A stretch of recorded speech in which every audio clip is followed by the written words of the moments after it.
Harimau Malaya harus mengekalkan momentum cemerlang selepas meraih kemenangan ke atas Kyrgyzstan dan Chinese Taipei dalam aksi kumpulan di pusingan kedua kelayakan Piala Dunia 2026, Piala Asia 2027.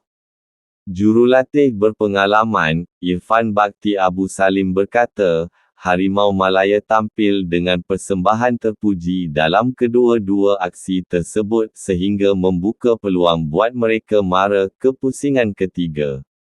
Namun, beliau menegaskan, perjalanan anak buah Kim Pan-gon itu masih panjang dalam misi mereka mencipta sejarah melayakkan diri ke pentas Piala Dunia 2026. Pasukan negara sudah mengumpul 6 mata dan, separuh jalan, lagi untuk mendapatkan 12 mata minimum. Saya rasa ia tidak mustahil walaupun lawan kita akan datang ialah Oman. Kita perlu cuba seri di Oman dan di laman sendiri perlu untuk capai keputusan positif. Kekalahan Oman kepada Kyrgyzstan juga sedikit sebanyak membantu kita. Jadi jika dapat capai keputusan positif dengan Oman dalam kedua-dua perlawanan pada Mac tahun depan, mungkin kita boleh melihat tempat ke pusingan seterusnya, ketiga.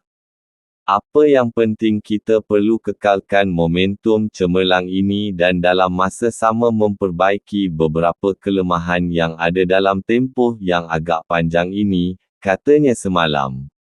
Mengikut jadual, Malaysia akan menyambung perjuangan menentang Oman di laman lawan pada 21 Mac 2024 sebelum bertemu pasukan sama di Stadium Nasional Bukit Jalil 5 hari kemudian. Harimau Malaya kini berada di kedudukan teratas kumpulan D selepas kejayaan membenam Kyrgyzstan 4-3 di Stadium Nasional Bukit Jalil dan menewaskan Chinese Taipei 1-0 di Stadium Municipal Taipei Selasa lalu. Dalam pada itu, Irfan Bhakti turut melihat beberapa kelemahan yang mungkin boleh diatasi barisan kejurulatihan dalam tempoh kurang 4 bulan sebelum bertemu Oman.